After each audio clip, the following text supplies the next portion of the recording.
बिस्मिल्लाहिर्रहमानिर्रहीम। तो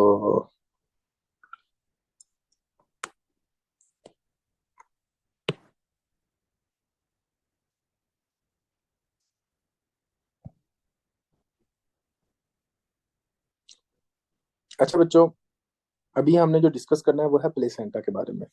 ठीक है कि प्लेसेंटा क्या होता है। उसके बाद इधर से फिर हम इंशाल्लाह इसको जो फर्दर कंटिन्यू करेंगे, आपकी एनाटॉमी प्लेसेंटा को, उसके बाद अमनियोटिक फ्लूइड को, उसके बाद फिर ट्विनिंग वाला ऑप्शन आ जाता है, अम्बिलिकल मेम्ब्रेन, ओराकस, वेटलिन डक्ट, और ये काफी ज्यादा जो लंबा है ना आपका जेनिटल एम्ब्रियोलॉजी, ये सारा इंशाल्लाह आज हमने ना डिस्कस करना है, ये काफी इंपॉर्टेंट है। तो बिस्मिल्लाह करके सबसे पहले जो पार्ट डिस्कस करेंगे वो कौन सा होगा, आपके एक तरह का प्लेसेंटा का होगा। देखें, अगर हम लोगों को ये पता हो कि प्लेसेंटा बेसिकली है क्या, ठीक है, तो अब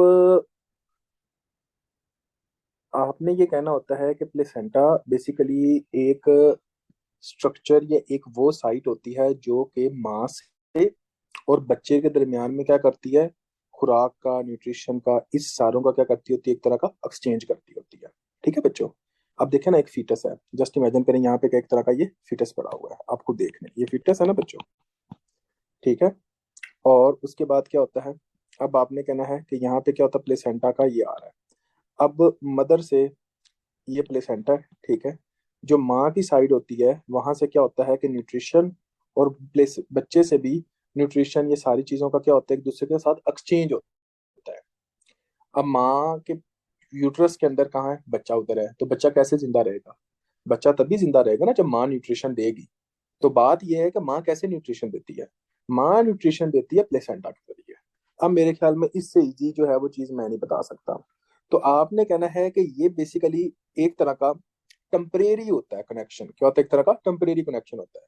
अगर हम यहाँ पे ये बात कर रहे हैं कि ये टेम्परेरी कनेक्शन है, तो टेम्परेरी क्यों कह रहे हैं बच्चों, ये कोई परमानेंट बच्चे ने इधर तो नहीं रहना। आपको पता है कि आफ्टर 9 मंथ क्या होता है कि बच्चे की डिलीवरी हो जाती है, तो प्लेसेंटा सेपरेट हो गया, तो बच्चे ने जो न्यूट्रिशन लेनी है वो अब डायरेक्टली माँ से तो नहीं ना ले रहा। ठीक हो गया। तो अगर आपसे कोई बंदा ये पूछे कि प्लेसेंटा की डेफिनेशन बताएं, तो आपने क्या कहना है कि जो मेनली प्लेसेंटा की जो डेफिनेशन बनती है वो कुछ इस तरह है बच्चों, कि प्लेसेंटा बेसिकली एक टेम्परेरी कनेक्शन है, टेम्परेरी कनेक्शन है, टेम्परेरी कनेक्शन है इन बिटवीन ऑफ मदर, क्या होता है एक तरह का मदर, और दूसरे नंबर पे क्या होता है, एक एंड फीटस। ये आपने याद करना है। अच्छा, ये कनेक्शन का होना क्यों जरूरी है, क्योंकि इसके जरिए क्या होता है, सबसे पहले न्यूट्रिशन मिलती है, दूसरे नंबर पे आपने कहना है कि न्यूट्रिशन के साथ साथ बच्चे को जिंदा रहने के लिए भी ऑक्सीजन चाहिए कि नहीं चाहिए, चाहिए ना। तो वो ऑक्सीजन क्या है, गैस है। तो आपने कहा ना गैसेस एक्सचेंज करवाता है बच्चों। ठीक हो गया। उसके बाद कोई भी एक तरह का न्यूट्रिशन के अलावा आपने कहना कि जो वेस्ट मटेरियल है, जो हार्मोन्स की प्रोडक्शन है माँ के अंदर हो रही है, इन सब का एक्सचेंज हो रहा होता है, हार्मोन्स प्रोडक्शन का। ठीक है बच्चों, हार्मोन्स प्रोडक्शन का। उसके बाद आपने कहना होता है कि वेस्ट जो मटेरियल जो होते हैं उनको एलिमिनेट करने का, एलिमिनेट करने का मतलब क्या है कि निकालने का प्रोसेस जो होता है वो बेसिकली प्लेसेंटा ही कर होता है। अब यहाँ पे अगर हम देखें बच्चों, तो यहाँ पे इस प्लेसेंटा को थोड़ा सा गौर से देखिएगा कि यहाँ पे क्या लिखा हुआ है, ये फीटल सर्कुलेशन है, ये फीटस के अंदर है। तो यहाँ पे क्या है, carbon dioxide, water, urea. Urea क्या एक गंदा मादा कि नहीं है, जो मैंने कहा कि वेस्ट मटेरियल, बच्चे का जो यूरिया होता है वेस्ट प्रोडक्ट होती है, हार्मोन्स जो होते हैं ये क्या होते हैं, माँ के अंदर आ रहे हैं, क्या होते हैं एक तरह का, सॉरी, आपने कहना ये इधर आ रहे हैं। ठीक हो गया। अब माँ की सर्कुलेशन से क्या होता है, माँ की सर्कुलेशन से अंदर से आपने कहना है ऑक्सीजन, ये जनाब आपका वाटर, न्यूट्रिशन, हार्मोन्स, एंटीबॉडीज माँ की। ये बहुत ही इंपॉर्टेंट एमसीक्यूज आता होता है कि बच्चों कौन सा ऐसी एंटीबॉडीज होती है जो कि प्लेसेंटा के अंदर जा सकती है। तो आपने इसका आंसर क्या देना है, आपने इसका आंसर ये देना होता है कि आपकी सिर्फ और सिर्फ एक ही एंटीबॉडी होती है जो कि प्लेसेंटा को क्रॉस करके फीटस के अंदर जा सकती है, वो होती है आईजीजी एंटीबॉडी। कौन सी होती है, आईजीजी एंटीबॉडी। बाकी जितनी भी एंटीबॉडीज होती हैं वो आपकी क्रॉस नहीं कर सकती। तो ये बात आप लोगों को पता होना चाहिए कि ये एग्जाम के अंदर बहुत इंपॉर्टेंट है। कुछ ड्रग्स बच्चे के ऊपर इफेक्ट करती हैं, जैसा कि टेरेटोजेनिक सब्सटेंस हमने पढ़ा था बच्चों। कुछ वायरल इन्फेक्शन होती है, जैसा कि बच्चों आपको पता होना चाहिए, रूबेला इन्फेक्शन, ये बच्चे के ऊपर अटैक कर सकती, माँ से बच्चे के अंदर जा सकती है। हेपेटाइटिस की इन्फेक्शन हो गई, ठीक है, तो ये आपका क्या हो सकता है, इस तरह ट्रांसफर होता है। तो अब अगर कोई आसान वर्ड्स के अंदर आपसे पूछे कि भाई प्लेसेंटा क्या है, तो आपने क्या कहना है, आपने आसान से सोचना, देखो यार, बच्चा यूट्रस के अंदर है, तो बच्चे को न्यूट्रिशन तो चाहिए। तो बच्चे को न्यूट्रिशन कौन देती है? माँ। लेकिन माँ भी तो किसी चीज के जरिए दे रही होगी, उसको प्लेसेंटा कहते हैं। तो आपने कहना है placenta it is a temporary connection in between of the mother and the foetus, okay, which basically provide the nutrition, which basically provide the oxygen, water, and hormones, immunoglobulin, especially IgG antibody, drugs, and also virus can transfer from the mother to the fetus. उसके बाद आपने कहना है कि बच्चे से क्या माँ को मिल सकता है। अब देखें, जो बच्चे ने यूरिन किया था उसने कहीं तो निकलना है। बात समझ आ रही है कि नहीं आ रही? उसने कहाँ जाना है? उसने आपने माँ के अंदर जाना है। और वो कैसे? यूरिन हो गया, यूरिया हो गया, वेस्ट प्रोडक्ट होगी, हार्मोन्स हो गए, उसके बाद कार्बन डाइऑक्साइड हो गया, वो इस तरह निकलता होता है। तो ये ऐसा बच्चा जिसको यहाँ तक कोई भी कंफ्यूजन है, वो बंदा फिर भी पूछ सकता है। शाबाश एनीवन जी। कोई ऐसा बच्चा समझ आ रही जे? अब एक्टिव रहना है आप लोगों ने, क्योंकि इसकी रीजन पता है बच्चों क्या है? ये वाला जो चैप्टर है ना आपका, ये बहुत ही मुश्किल सा है और सारा ट्रिकी सा मुश्किल सा चैप्टर है। जिस बच्चे को इस चैप्टर की समझ आ जाती है ना, मेरा ये मानना है कि उस बच्चे को हर तरह की एनाटॉमी, एम्ब्रियो, सारा कुछ समझ आ जाएगा, जिसको ये समझ आ जाता है इसका, क्योंकि ये है ही ऐसा। अब देखिए बच्चों, आपने कहना होता है कि आपका ना जो फीटस होता है, अब इसके कंपोनेंट्स क्या होते हैं? अगर हमसे ये कहा जाए कि फीटस के जो कंपोनेंट होते हैं, आपने कहना है इसके अंदर एक होता है क्रोनिक वेलाए। क्या होता है? एक तरह का, आपने कहना है कि इसके अंदर क्या होता है, कि आपने कहना है कि क्रोनिक विलाए होते हैं, एक स्ट्रक्चर होता है। अब ये जो क्रोनिक विलाए होता है, ये क्या है? आपने कहना है बच्चों कि क्रोनिक विलाय बेसिकली दो तरह की लेयर्स के ऊपर मुश्तमिल होता है। एक जो लेयर्स होती है उसको आप क्या कहते होते हो? एक लेयर को आप कहते होते हो साइटोट्रोफोब्लास्ट। क्या कहते हैं? एक तरह का साइटोट्रोफोब्लास्ट कहते होते हैं। अब ये जो साइटोट्रोफोब्लास्ट होती है ना बच्चों, ये आपकी इनर लेयर होती है। ये कौन सी लेयर होती है? आपने कहना ये इनर लेयर होती है। और इस लेयर के अंदर ये होता है कि ये लेयर बहुत ही एक्टिव होती है, जो कि डिवाइड हो रही होती है। तो इसके बारे में आपने कहना है कि ये इनर लेयर होती है क्रोनिक विलाय की। सबसे पहले मैंने कहा प्लेसेंटा किसके ऊपर मुश्तमिल होता है? क्रोनिक विलाय पे। और क्रोनिक विलाय की जो इनर का नाम क्या है? आपने कहना साइटोट्रोफोब्लास्ट। और साइटोट्रोफोब्लास्ट जो है वो काम क्या करती होती है? ये सेल्स की डिवीजन करवाती है। अगर सेल डिवाइड हो रहा तो क्या बनेगा? आप खुद सोचें। अगर एक सेल डिवाइड हो रहा तो उसके नतीजे में क्या बनेगा? ओ भाई, दो सेल बनेंगे। दो से कितने बनेंगे? चार सेल बनेंगे। मतलब ये एक सेल है तो डिवाइड हो रहा, दो सेल बने, ये चार बने। तो आप आसान वर्ड्स के अंदर, अगर आपका एग्जामिनर क्वेश्चन पूछता है कि आपकी कौन सी लेयर जो है वो सेल्स को पैदा करती है या सेल्स को क्रिएट करती है, तो इसका आंसर क्या होना चाहिए? ऐसी कौन सी लेयर है जो कि क्रिएट करती है? तो आपने क्या कहना है? साइटोट्रोफोब्लास्ट है। ऐसी कौन सी लेयर है? आपने कहना वो इनर लेयर है। ठीक हो गया बच्चों? तो ये आपने कहना है, ये आपको पता होना चाहिए। अब ये क्रोनिक विलाय होता है, मतलब कि आपको पता होना चाहिए कि जो क्रोनिक विलाय होता है, जो उसकी आउटर लेयर होती है वो कौन सी होती है। तो बच्चों, आपने कहना होता है जो आउटर लेयर होती है उसका नाम होता है सेंसिशियोट्रोफोब्लास्ट। क्या होता है? एक तरह का उसका नाम होता है सेंसिशियोट्रोफोब्लास्ट। ये आपने याद करना है। तो उसका जो नाम है वो सेंसिशियोट्रोफोब्लास्ट है। अगर आपसे कोई बंदा ये पूछे कि ये जो सेंसिशियोट्रोफोब्लास्ट होती है इसके अंदर क्या होते हैं, आपने कहना है कि सेंसिशियोट्रोफोब्लास्ट वो लेयर होती है जो कि मैटरनल ब्लड वेसल्स के अंदर इन्वेड कर जाती है। अब बात ये कि मैटरनल ब्लड वेसल्स के अंदर ये कैसे इन्वेड कर जाती है भाई? आपने ये कहना है कि जो एंडोमेट्रियम के अंदर धंस जाती है। तो बच्चों, जो एंडोमेट्रियम है वहां पे कोई ब्लड सप्लाई है कि नहीं है? है ना? तो वहां पर जो एंडोमेट्रियम के अंदर जो ब्लड सप्लाई आ रही है वो कौन दे रहा है? माँ ही दे रही है ना। तो ये लेयर माँ की, एंडोमेट्रियम की अंदरूनी जो लेयर होती है उसके अंदर ये धंस जाती है। जब ये उधर चले जाती है तो वहां जाकर ये क्या काम करती होती है? आपने कहना है कि ये आपका बीटा एचसीजी पैदा करती होती है। क्या पैदा करती है? एक तरह का बीटा एचसीजी पैदा करती होती है। और बीटा एचसीजी क्या काम करता है? बीटा एचसीजी आपने ये लिखना है कि आपका कॉर्पस ल्यूटियम मेंटेन करता है, और कॉर्पस ल्यूटियम से प्रोजेस्टेरोन हार्मोन की प्रोडक्शन करवाता है। और प्रोजेस्टेरोन हार्मोन वो हार्मोन होता है जो कि प्रेगनेंसी मेंटेनिंग हार्मोन होता है। ठीक हो गया? तो अगर आपसे कोई बंदा पूछे कि बीटा एचसीजी क्या है, तो आपने कहना है कि बीटा एचसीजी वो हार्मोन होता है। आवाज का इशू आ रहा है? एक मिनट यार।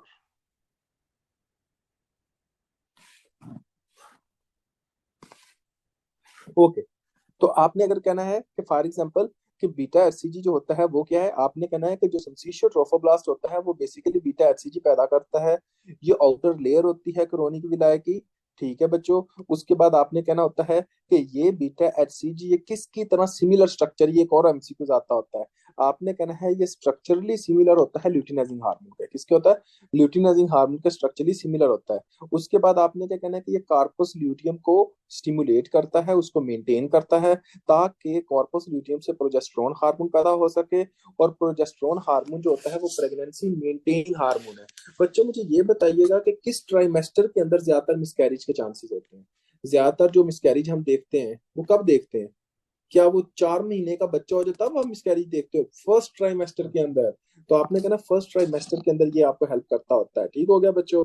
उसके बाद आपने क्या कहना होता है कि इसके अंदर क्या होता है, आपने कहना होता है कि एक तरह का, फॉर एग्जाम्पल, यहाँ पर आपका मेजर हिस्टोकम्पैटिबिलिटी कम्प्लेक्स वन भी होता है।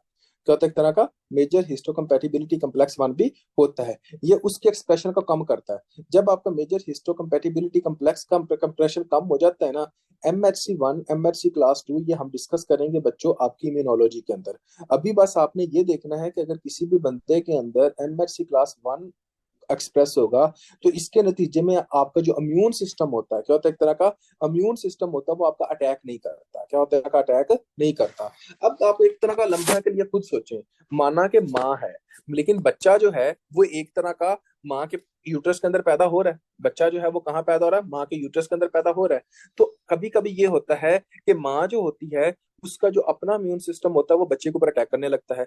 लेकिन due to low level of MHC class 1 क्या होगा कि जो माँ का जो इम्यून सिस्टम होगा वो बच्चे के ऊपर फिर अटैक नहीं करेगा। ठीक है? तो आपने कहना है कि जो चांसेस ऑफ इन्फेक्ट आपके एक तरह के इम्यून सिस्टम के अटैक के होते हैं वो कम हो जाते हैं। कोई ऐसा बच्चा जिसको नहीं समझ आई वो दोबारा पूछ सकता है। मैंने क्या कहा बच्चों? मैंने ये बात की सबसे पहले कि देखें फीटल कंपोनेंट के अंदर क्या होता है, क्रोनिक विलाय आते हैं। सबसे पहले आपने कहना साइटोट्रोफोब्लास्ट होता है जो कि इनर लेयर होती है। आपने कहना है कि ये माइटोटिकली एक्टिव होती है जो कि सेल्स को पैदा करती है। दूसरे नंबर पे आपने कहना सिंसिशियो ट्रोफोब्लास्ट होते हैं जो कि आउटर लेयर होती है। आपने कहना है कि ये लेयर मैटरनल एंडोमेट्रियम के अंदर जो ब्लड वेसल्स है उसके अंदर इन्वेड कर जाती है, बीटा एचसीजी को पैदा करती है। ये बीटा एचसीजी क्या काम करते होते हैं? आपने कहना है कि बीटा एचसीजी जो काम करते होते हैं वो प्रेगनेंसी मेंटेनिंग हार्मोन है। फर्स्ट ट्राइमेस्टर के अंदर मिसकैरेज से बचाता होता है, प्रोजेस्टेरोन हार्मोन की प्रोडक्शन करवाता है कॉर्पस ल्यूटियम से।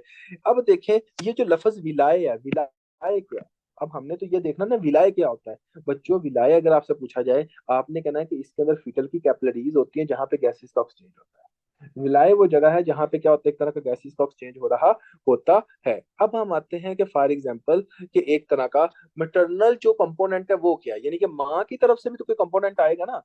जैसा कि बच्चे की तरफ से कंपोनेंट क्या है? आपने कहा कि दो कंपोनेंट है, एक साइटोट्रोफोब्लास्ट है, दूसरा सेंसिशियोट्रोफोब्लास्ट है। तो प्लेसेंटा के अंदर माँ की तरफ से भी तो कोई कंपोनेंट जाएगा। तो आपने कहना होता है कि जो माँ की तरफ से कंपोनेंट जाता है उसका नाम होता है डेसिडुआ बेसालिस लेयर। क्या होता है? एक तरह का, आपने कहना है कि इसके अंदर होती है डेसिडुआ बेसालिस लेयर, आपने ये कहना है।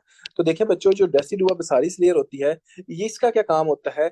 आपने कहना है कि ये डेसिडुआ बेसालिस लेयर पता क्या काम करती होती है? मेरी बात को थोड़ा सा गौर कीजिएगा बच्चों। यहाँ पे मैं ना एक तरह का फॉर एग्जांपल यहाँ पे मैं यूट्रस को ग्रो कर रहा हूँ, ड्रा कर रहा हूँ। ये जस्ट इमेजिन करें कि हाँ जी बच्चों ये यूट्रस है। उसके बाद ये देखें कि हाँ जी जनाब ये आपका एक तरह का ओवम है। उसके बाद आपने कहना है कि जो बच्चा है वो जनाब आपका एक तरह का यहाँ पे पड़ा हुआ है। एक लम्हे के लिए समझे, जो बच्चा वो एक तरह का यहाँ पे क्या एक तरह का ये पड़ा हुआ है, बच्चा ये इधर पड़ा हुआ है। ठीक है बच्चों? अब देखें जैसा ये बच्चा इधर पड़ा हुआ है, एक मिनट यार मुझे सीट पे मैसेज आया, क्या कह रहे हैं।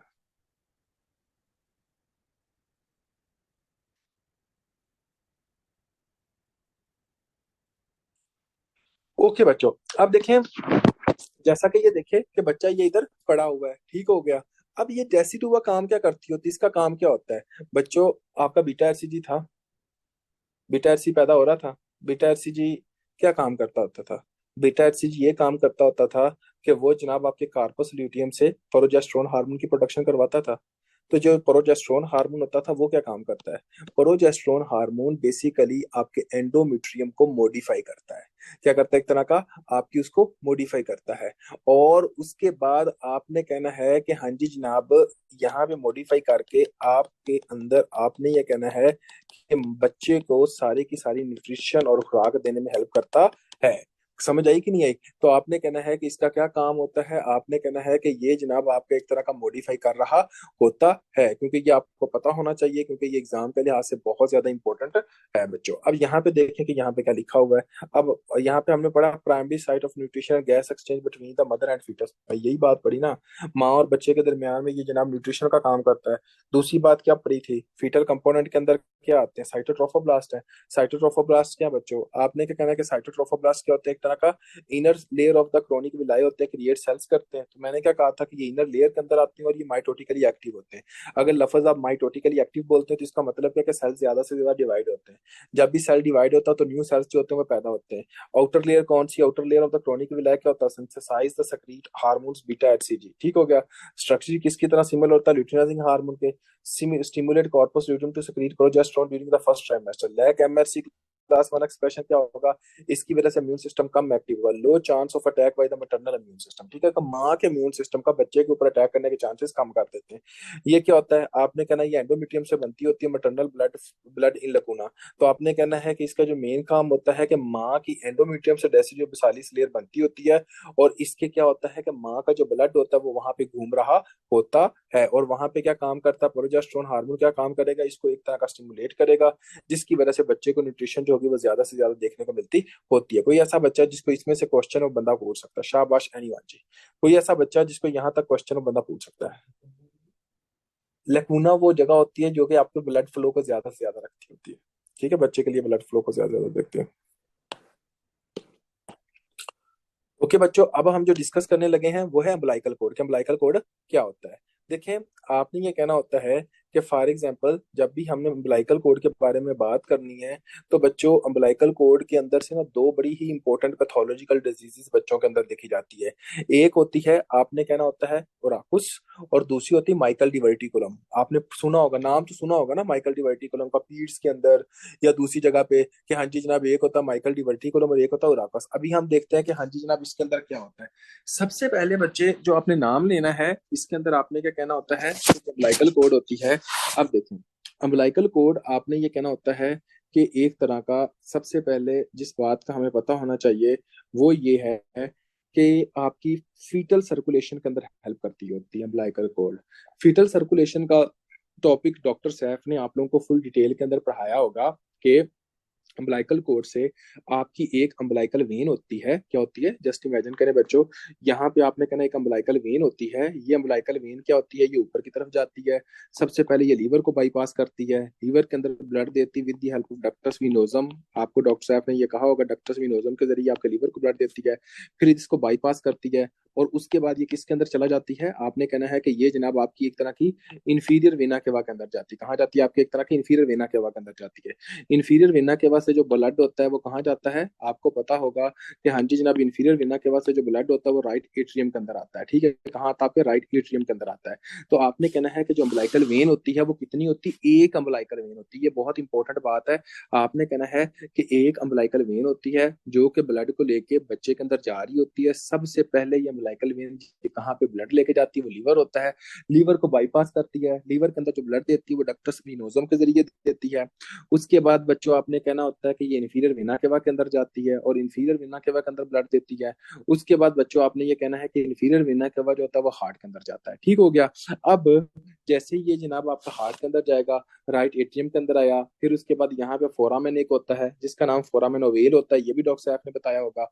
उसके नतीजे में क्या होता है, फोरामेन ओवेल के जरिए आपके राइट एट्रियम से लेफ्ट एट्रियम में चला जाता है, लेफ्ट एट्रियम से लेफ्ट वेंट्रिकल के अंदर ब्लड जाता है विद दी हेल्प ऑफ, यहाँ पे एक वाल्व होता है जिसको माइट्रल वाल्व कहते होते हैं, और माइट्रल वाल्व के जरिए लेफ्ट वेंट्रिकल में आ जाता है, लेफ्ट वेंट्रिकल से एओर्टा के अंदर आता है, और एओर्टा के अंदर जब ये ब्लड आता है बच्चों, तो आपने ये कहना होता है कि एओर्टा की ब्रांचेस होती हैं जो कि आपकी एक तरह की क्या है, आपने कहना है कि इंटरनल आइलियक आर्टरी और एक्सटर्नल आइलियक आर्टरी आती है। क्या होती है, एक तरह की दो बड़ी एओर्टा की ब्रांचेस निकलती हैं, एक को हम इंटरनल एक्सटर्नल आइलियक आर्टरी कहते होते हैं, एक को आपने क्या कहना है, एक तरह का इंटरनल आइलियक आर्टरी कहना है। अब ये जो इंटरनल आइलियक आर्टरी होती है बच्चों, आपने ये कहना है कि ये आपकी एक तरह की एक आर्टरी बनाती है जिसका नाम होता है अम्बिलाइकल आर्टरीज। ये दो तरह की आर्टरीज होती हैं, कौन सी, आपकी अम्बिलाइकल आर्टरीज।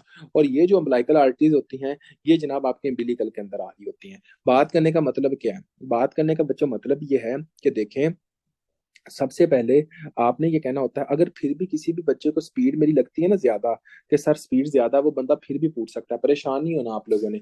मैं इस वजह से ये थोड़ा सा तेज पढ़ाया है, क्योंकि फीटल सर्कुलेशन का जो टॉपिक है वो आप लोगों को पढ़ाया हुआ है डॉक्टर साहब ने, ठीक हो गया, और ये कोई ज्यादा देर नहीं हुए, ये अभी 2 दिन पहले उन्होंने ये पढ़ाया है। तो इस वजह से ये मैं कह रहा हूँ कि सबसे पहले क्या होती है आपकी, एक तरह की अम्बिलिकल वेन होती है, ठीक हो गया बच्चों, और ये जो अम्बिलिकल वेन होती है वो आपने क्या कहना होता है, आपने ये कहना है कि हाँ जी जनाब, जो अम्बिलिकल वेन होती है वो आपका ब्लड लेके जाती है आपका लीवर की तरफ। लीवर से जो ब्लड होता है वो कहाँ जाता है, आपने ये कहना होता है कि लीवर से जो ब्लड होता है वो डक्टस विनोजम के जरिए इंफीरियर वेना केवा के अंदर जाता है, और इंफीरियर वेना केवा के जरिए जो ब्लड होता है वो राइट एट्रियम के अंदर जाता है। राइट एट्रियम से जो ब्लड है वो फोरामेन ओवेल के जरिए लेफ्ट एट्रियम के अंदर आ जाता है। लेफ्ट एट्रियम से जो ब्लड होता है वो लेफ्ट वेंट्रिकल के अंदर जाता है। लेफ्ट वेंट्रिकल से एओर्टा के अंदर जाता है। एओर्टा से फिर सिस्टेमिक सर्कुलेशन के अंदर आता है, और जैसे ही आता है तो वहां पर क्या होती है, एओर्टा की ब्रांचेज आ जाती हैं एंड के ऊपर आकर।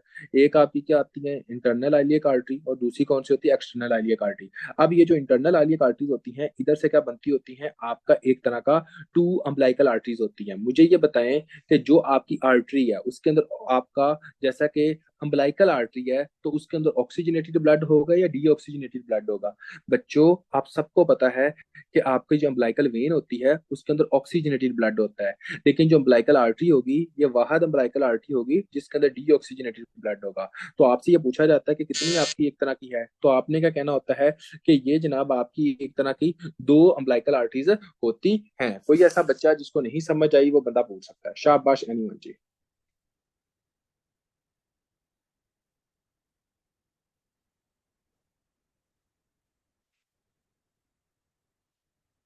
यार मुझे चार्जर तो दे। अच्छा बच्चों, अब देखें,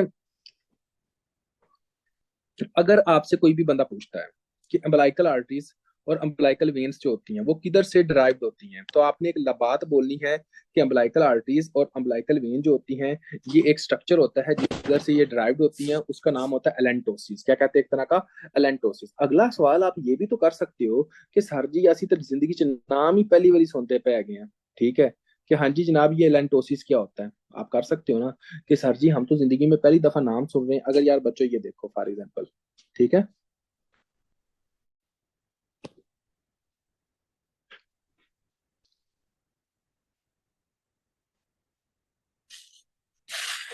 अब मैं ये देखते हैं, ये आपका है, ये अम्बलाइकल वेन है, एक है, ऐसे ही है। ये अम्बलाइकल आर्टरीज कितनी है, 2 है, ऐसे ही है बच्चों।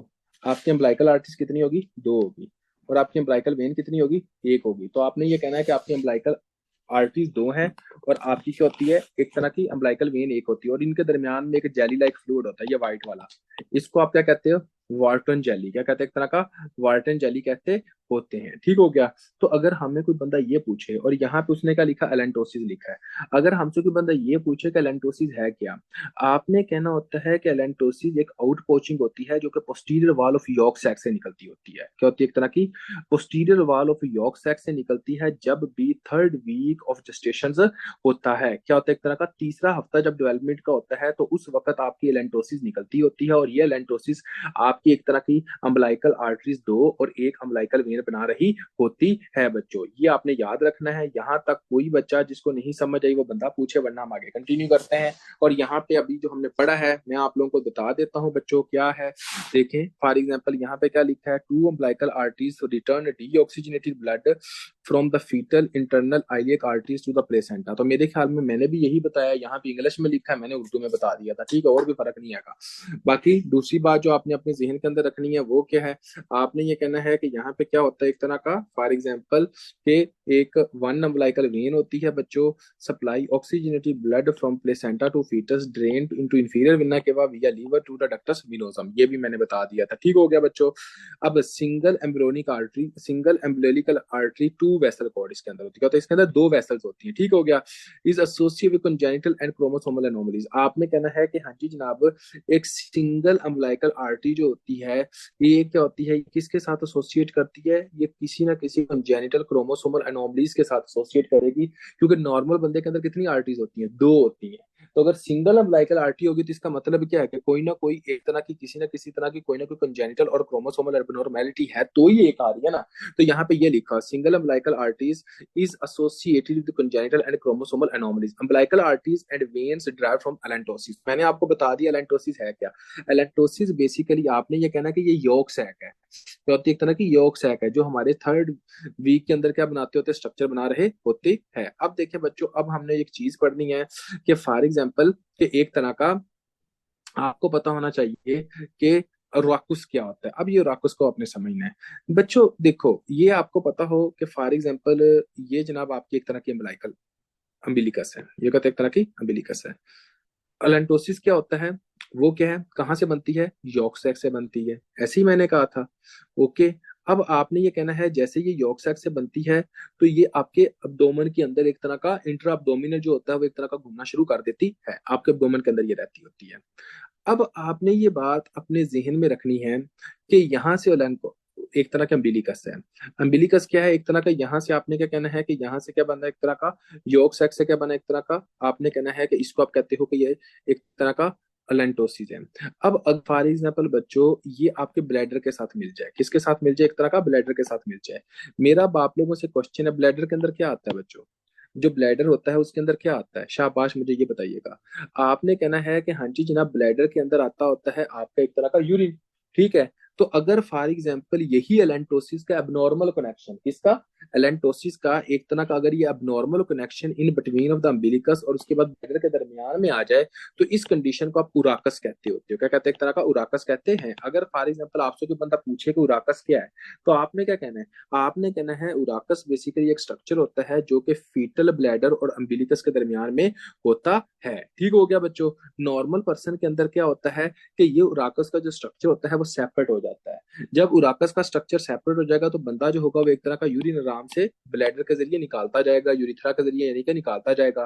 ठीक हो गया। अब देखें अगर फॉर एग्जाम्पल किसी भी बंदे के अंदर ये एक तरह का उराकस नहीं निकलता, ये इनवलेट नहीं होता, ये खत्म नहीं होता, तो क्या हो सकता है, आपने ये कहना है बच्चों कि सिंपल सी बात है, जब ये नहीं होता तो इसकी वजह से आपका जो रिस्क ऑफ इन्फेक्शन है वो बढ़ जाता है। उसके बाद आपने कहना है कि इवन तक के ये इंपॉर्टेंट एमसीक्यू, जिसकी वजह से अडीनो कार्सिनोमा भी हो सकता है, अडीनो सीए भी हो सकता है, ठीक है, अगर हम इसको ट्रीट नहीं करते। ये बात आपने अपने जहन के अंदर रखनी है कि फॉर एग्जाम्पल कि एक तरह का अगर ये कनेक्शन रहेगा तो क्या होगा बच्चों, अगर फॉर एग्जाम्पल ये एक तरह का मुकम्मल तौर पर कनेक्शन रहता है, पेटेंट रहता है, तो आपको पता है ब्लैडर से जो यूरिन होगा वो आपके अम्बिलिकस की तरफ आएगा नहीं आएगा, आएगा ना। जब ये यूरिन आपका अम्बिलिकस की तरफ आएगा तो अम्बिलिकस से यूरिन निकलेगा, ठीक है। तो इसके अंदर क्या होता है कि जो अम्बिलिकस होगी उधर से यूरिन निकलना शुरू कर देगा। तो इस कंडीशन को हम कहते हैं पेटेंट ओराकस। क्या कहते हैं, एक तरह का पेटेंट ओराकस कहते होते हैं। पेटेंट का मतलब क्या है कि वो बंद नहीं हुआ, वो मेंटेन है। जैसा कि पेटेंट डक्टस आर्टोसिस का मतलब क्या होता है कि डक्टस आर्टोसिस बंद नहीं हुआ, वो पेटेंट है, वो ओपन है। तो सेम टू सेम आपने कहना पेटेंट ओराकस का मतलब ये होता है कि ये बंद नहीं हुआ, बिल्कुल ओपन है, जिसकी वजह से जो ब्लैडर होगा, ब्लैडर से जो यूरिन होगा वो जनाब आपका एक तरह का अम्बिलिकस की तरफ आता जाएगा। ये आपने ये कहना होता है। ठीक हो गया बच्चों। आगे अगर हम ये देखते हैं, अगर ये पूछा जाए कि यार जो उराकस होता है वो बनाता क्या है, मतलब कि एक बच्चा है, बच्चे के अंदर तो उराकस खत्म हो गया ना, फॉर एग्जाम्पल जब ये डिलीवर हो जाता है तब तो राकस खत्म हो गया, तब तो लैंटोसिस खत्म हो गया, ऐसे ही है। अगर फॉर एग्जाम्पल आपने ये कहना है कि अगर ये खत्म हो जाए तो क्या होता है, आपने कहना है फिर इस जगह पे एक लिगामेंट बन जाता है और उस लिगामेंट का नाम क्या होता है, आपने कहना है कि जो यहाँ पे लिगामेंट बनता है उस लिगामेंट का नाम होता है मीडियन अम्बलाइकल लिगामेंट। क्या होता है, एक तरह का, आपने कहना है कि आपने कहना है कि एक तरह का मीडियन अम्बलाइकल लिगामेंट होता है। ठीक होगा बच्चों, जो कि आफ्टर दी बर्थ यहाँ पे रहता है। Median, not a medial, medial नहीं बोलना, मीडियन बोलना है। ठीक है, ये बहुत इंपॉर्टेंट है, इस बात को आप लोगों ने इग्नोर नहीं करना। ठीक हो गया बच्चों, क्योंकि मीडियल और चीज आ जाती है, मीडियन और चीज आ जाती है, इस वजह से इन दोनों का पूछा जाता है। तो आपने मीडियल नहीं बोलना बल्कि मीडियन अम्बलाइकल लिगामेंट बोलना होता है। तो यहाँ पे आप देखो बच्चों क्या लिखा हुआ है, अगर आप यहाँ पे पढ़ते हो, allantois form from the yolk sac and extend into cloaca intra abdominal remnants of allantois is called the urachus. मतलब क्या है, उसने क्या कहा, एलेंटोसिस जो है वो यॉर्क सेक्स से निकलता है और वो एक्सटेंड होता है एब्डोमेन के अंदर, ठीक हो गया। और अगर फॉर एग्जांपल ये पेटेंट रहे तो इसको हम क्या कहते हैं, उराकस कहते हैं। मतलब अगर ये ऐसे ही रहे तो हम क्या कहते हैं, एक तरह का उराकस कहते होते हैं। A duct between the fetal bladder and the umbilicus, क्या होता है, एक डक्ट बन जाती है जो फीटल ब्लैडर और अम्बिलिकस के दरमियान में ये होती है। Failure of the urachus to involute can lead to anomalies that may can increase the risk of the infection, malignancy, adenocarcinoma, which is covered by median umbilical which is covered by median umbilical ये देखें median umbilical ligament after the birth, ये इसके अंदर तब्दील हो जाता है। Clear है? यहाँ तक कोई ऐसा बच्चा जिसको नहीं समझ है वो बंदा पूछ सकता है। शाबाश। हाँ जी बच्चों, पानी दे।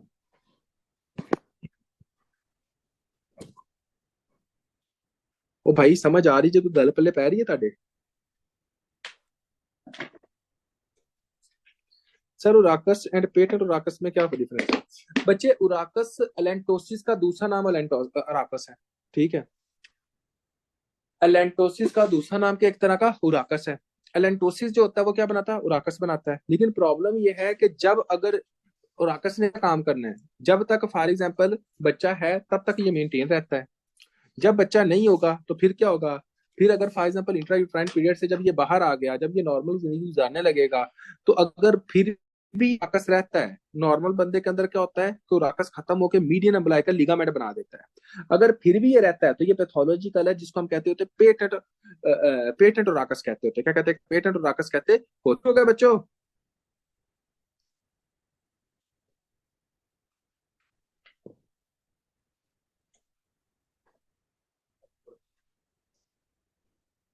बच्चों उराकस का बेसिकली मेन फंक्शन ये होता है कि ये एक कनेक्शन होता है, ठीक है, इन between of umbilicus and bladder. In between of umbilicus and bladder. अब मेरी बात को थोड़ा सा गौर करना, इसको ना मैं बिल्कुल इजी और कर देता हूँ कि उराकस क्या काम करता है, इसका क्या काम होता है, ईच एंड एवरीथिंग, क्योंकि जो बच्चे इधर कंफ्यूज है उनको एक तरह का पता लग जाएगा। जैसा कि मैंने क्या कहा, उराकस सबसे पहले मुझे ये बताएं होता कहाँ है। शाबाश जल्दी करें यार, मेनू तुसी एक्टिव रखना है, ठीक है। इस टाइम मैं थकिया होया, तुसी मेनू जिन्ना एक्टिव रख सकते जो उतना ही मेनू अच्छा लगेगा। आपने कहना है कि ये जनाब एक स्ट्रक्चर होता है जो कि फीटल ब्लैडर और किसके दरमियान में होता है, अम्बिलिकस के दरमियान में होता है नॉर्मली, ठीक है। अब आप खुद सोचें, अगर ये फीटल ब्लैडर और उसके दरमियान में होता है, ठीक हो गया, तो अब आप खुद सोचें कि हाँ जी जनाब, जो बच्चा जब इंट्रा यूट्राइन पीरियड के अंदर होगा, कहाँ होगा, एक तरह का इंट्रा यूट्राइन पीरियड के अंदर होगा, तो जो अम्बिलिकस से बच्चे के ब्लैडर से जो यूरिन होगा वो कहाँ जाएगा, अम्बिलिकस से पे जाएगा। और अम्बिलिकस पे क्या है, अगर आपसे ये पूछा जाए कि अम्बिलिकस पे क्या है, तो आपने कहना है कि अम्बिलिकस के ऊपर तो प्लेसेंटा है। तो बच्चों प्लेसेंटा का क्या काम था, उधर बच्चे का जो अम्बिलिकस उधर क्या लगा हुआ है, प्लेसेंटा लगा हुआ है ऐसे ना, उधर दूसरी तरफ। तो इसका काम क्या था, वो भाईजान इसका जो काम था वो आपके वेस्ट मटेरियल को बाहर निकालना है, ऐसे ही है। अब दूसरी बात आपने थोड़ा सा गौर करनी है कि ये जितने भी बच्चा जो यूरिन करेगा उसके वेस्ट मटेरियल को आपकी बॉडी से क्या करेगा, एक तरह का बाहर निकालेगा, और ये अम्बिलिकल के साथ जोड़ के। और उसके बाद आपको पता है कि हाँ जी जनाब, ये जो यूरिन होगा ब्लैडर का बाहर निकल रहा है बच्चे से, क्योंकि अगर ना निकलता, उधर ही रहता, तो बच्चे के अंदर तो यूरिन इकट्ठा होना शुरू हो जाना था। अब जो बच्चा यूरिन करता है तो वो कहाँ जाता है, उधर जाता है, और उसके नतीजे में ये कहाँ जाता है, आपने ये कहना होता है कि हाँ जी जनाब, उसके नतीजे में ये आपका एक तरह का एमनियोटिक फ्लूइड नहीं होता, अमनियोटिक फ्लूइड बनाता है। दूसरी बात क्या काम करता होता है कि ये जनाब आपने कहना है कि हाँ जी आपकी वेसल्स के अंदर चला जाता है, उधर माँ के अंदर जाके। क्योंकि हमने क्या पढ़ा था, यहाँ पे आप पढ़ो, प्लेसेंटा का क्या काम था बच्चों, प्लेसेंटा का काम था कि बच्चे का जो यूरिन है, यूरिया वेस्ट प्रोडक्ट है, उसको जनाब आपका मदर को देना, था कि नहीं था? तो वो किसके जरिए देता था, उराकस अम्बिलिकस के साथ कनेक्शन जोड़ता था आपके ब्लैडर का। उन समझ आ गई, ये कोई नहीं आई, क्या करता था, ब्लैडर का कनेक्शन जोड़ता था आपका, ब्लैडर का कनेक्शन जोड़ता था अम्बिलिकस के साथ, ताकि बच्चा जो है वो यूरिन करके आपका एक तरह का अम्बिलिकस के जरिए बाहर निकालता रहे। अब ये यूरिन तो बाहर निकल रहा है, अगर फॉर एग्जाम्पल किसी बच्चे के अंदर ये उराकस ना होता तो क्या वो यूरिन बच्चे के ब्लैडर से वो बाहर निकलना था, नहीं निकलना था। तो बच्चे के तो जेनिटल्स भी तब बने होते फॉर एग्जाम्पल जब तक वो जनाब एक तरह का 8-10 वीक का नहीं होता, ऐसे ही है ना, तब तक जेनिटल नहीं बनते। तो वो यूरिन ने कहा निकलना था, यूरिन ने निकलना ही नहीं था, तो इस वजह से उसको निकालने का पर्पस है।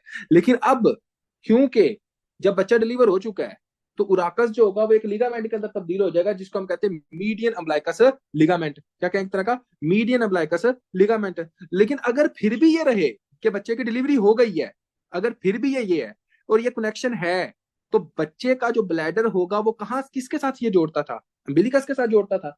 तो भाई अम्बिलिकस से यूरिन निकलेगा कि नहीं निकलेगा, और इस कंडीशन को हम क्या कहते हैं, पेटेंट और आकस कहते होते हैं। अगर किसी को फिर भी नहीं समझ आई तो खुदकुशी हलाल है, आधा सिर फाड़ दो।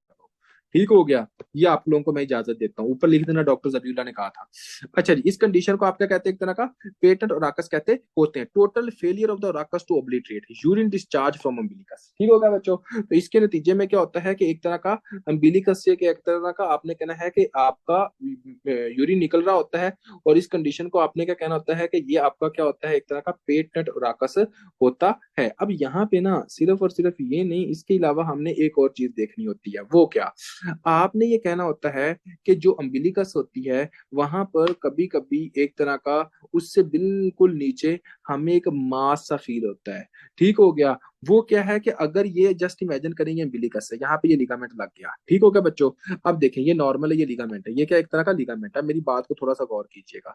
अब यहाँ पे ये नाली नहीं है, नाली यहाँ पे है, ये देखें ये नाली यहाँ पे है। ठीक हो गया, ये नाली इस तरह है, तो इसका मतलब कि ये पेटेंट राकस है। ठीक हो गया, अगर फॉर एग्जाम्पल आपसे ये कहा जाए कि किसी भी इसका जो सेंट्रल पोर्शन रह जाए, सेंट्रल पोर्शन रह जाए, बाकी सारा ये खत्म हो जाए, बात की समझ आई कि नहीं है, सिर्फ सेंट्रल पोर्शन रह जाए बाकी सारा ये खत्म हो जाए, तो इस कंडीशन को हम कहते होते हैं ओरेकल सिस्ट। क्या कहते हैं, एक तरह का ओरेकल सिस्ट।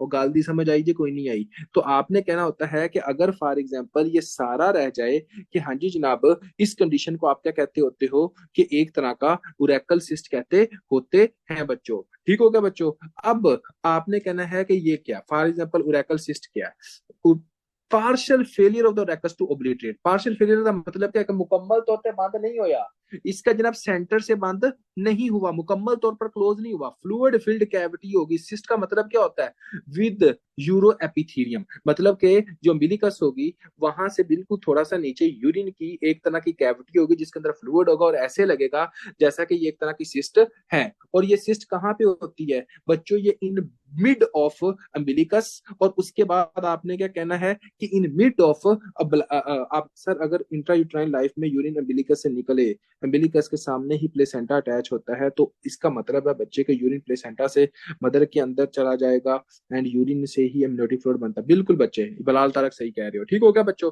उसके बाद दूसरी बात आपने क्या कहनी है कि इसके नतीजे में क्या होता है, अगर ये 100% आपका एक तरह का, अगर तो ये 100% क्लोज ना हो, अगर ये 100% राकस क्लोज ना हो, तो इसको हम क्या कहते हैं, पेटेंट राकस। ठीक हो गया, ये पेटेंट राकस की क्या निशानी है कि यूरिन बच्चे के अम्बिलिकस से बाहर निकलता रहेगा, एक बात। दूसरा क्या होता है कि ये आपका थोड़ा सा क्लोज ना हो, इतना सा, बाकी सारा क्लोज हो गया, सिर्फ थोड़ा सा क्लोज ना हो। अगर ये थोड़ा सा क्लोज नहीं हुआ तो इसके नतीजे में यहाँ पे फ्लूइड यूरिन इकट्ठा होगा, फ्लूइड इकट्ठा होगा, तो इसको हम क्या कहते हैं, ये सिस्ट बन जाती है, और उसको हम कहते हैं यूरो एपिथेलियल, यानी कि यूरिन इसके अंदर यूरो एपिथेलियल सिस्ट बनती है, फ्लूइड फिल्ड सिस्ट बनती होती है। और इसको आपने क्या कहना होता है कि हाँ जी जनाब, एक तरह का अब ये सिस्ट है, तो इसको इन्फेक्शन हो सकती है कि नहीं हो सकती, इन्फेक्शन हो सकती है, जिसकी वजह से जब इन्फेक्शन होगी तो पेन होगी कि नहीं होगी, बंदे को सीवियर पेन होती है अम्बिलिकस से बिल्कुल नीचे। ठीक हो गया, और उसके बाद ये सीवियर पेनफुल हो जाती है। ठीक होगा, इन्फेक्टेड होने की वजह से सीवियर पेनफुल हो जाती है। अब यहाँ पे बच्चों मैं एक तरह का दोबारा लिखता हूँ, और ये दोबारा आप लोग देख लें, partial failure of the urachus to obliterate fluid filled cavity lined with the epithelial बताया बच्चों, between umbilicus and bladder cyst can become infected and present as painful mass below umbilicus। ठीक हो गया बच्चों, अब कोई बच्चा जिसको समझ नहीं आई वो बंदा पूछ सकता है, शाबाश। बिलो अम्बिलिकस लिखने मतलब क्या होता है, अम्बिलिकस से थोड़ा सा नीचे होती है, क्या होता है एक तरह का, अम्बिलिकस से क्या होता है एक तरह का थोड़ा सा नीचे होती है। ठीक हो गया बच्चों,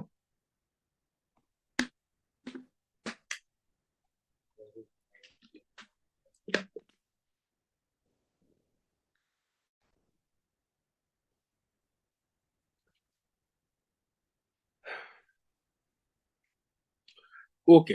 अब देखें, अब हम आगे देखते हैं, एक कंडीशन क्या होती है, आपने कहना है कि एक तरह का, एक कंडीशन होती है कि फॉर एग्जांपल वेजिको यूरेकल डिवर्टिकुलम क्या होता है, किसको पता है वेजिको यूरेकल डिवर्टिकुलम क्या होगा बच्चों, आपने इसको आसान वर्ड्स के अंदर ये कहना होता है कि वेजिको यूरेकल जो डिवर्टिकुलम होता है, इसके अंदर तकरीबन तकरीबन आपका सारे का